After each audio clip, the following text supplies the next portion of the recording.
We conducted an analysis of the metal binding mechanisms of some biomasses for the removal of heavy metals from aqueous solutions.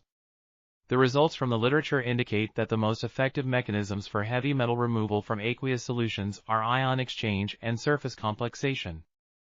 The mechanisms of surface complexation on different biomasses are influenced by the functional groups present on the surface of the biosorbent.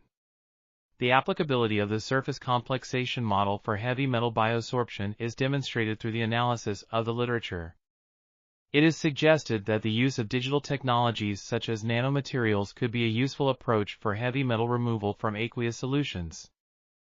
This article is titled Heavy Metal Removal from Aqueous Solutions Using Biomaterials and/or Functional Composites, Recent Advances and the Way Forward in Wastewater Treatment Using Digitalization and was authored by Tonni, Agustiono, Kurniawan, Wai-Hung, Liang, and others.